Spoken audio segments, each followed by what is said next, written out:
Welcome to what I'm calling Broadway Breakdown, where I take my nervous energy and channel it into a deep dive analysis of a Broadway show. Today we are talking about Hadestown. Specifically, we are talking about agency in a narrative versus being doomed by that narrative. So there's a fundamental change that happens between the original myth of Orpheus and Eurydice and Hadestown the musical, which is based on it.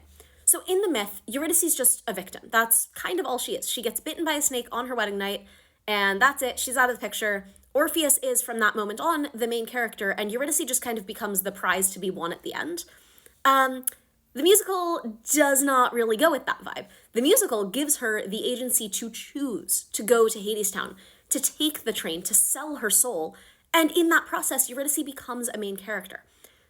For the record, this is part of why I like both Lola Tongue and Isa Briones' versions so much, is because both of those two portray premature age within youth so well. They play Eurydice as very young.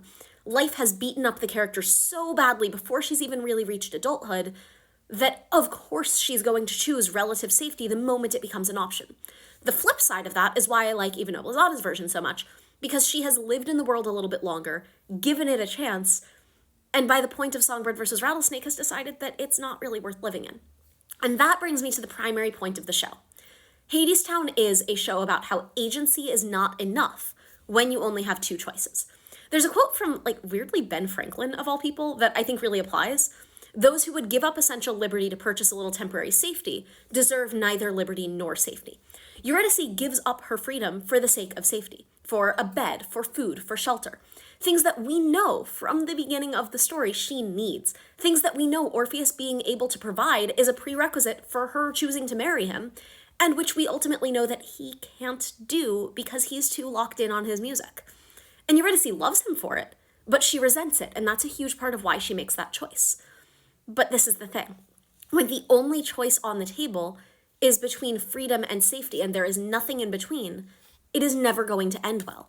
And so there's never a question of what Eurydice deserves as a result of choosing safety over freedom, just the question of what she's earned for herself and what has been earned for her.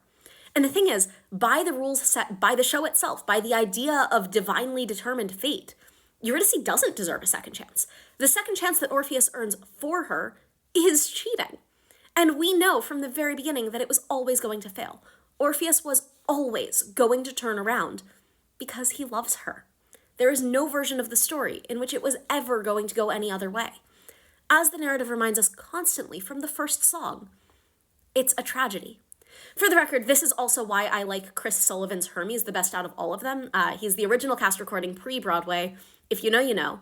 Because he's weary. He's tired. It is not the first time that Hermes has told this story. It will not be the last. And no matter how much it hurts, he still has it in him to be hopeful that maybe it'll turn out differently every time he tells it. It all hinges around that idea of it might turn out this time.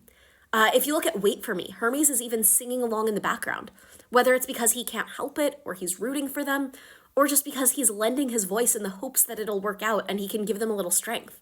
I really love a bittersweet story that is still clinging to the last vestiges of hope, and my God, Chris Sullivan, and also the show, manages to nail it every single time. I really love this show. There's lots to talk about. You're probably going to get part two.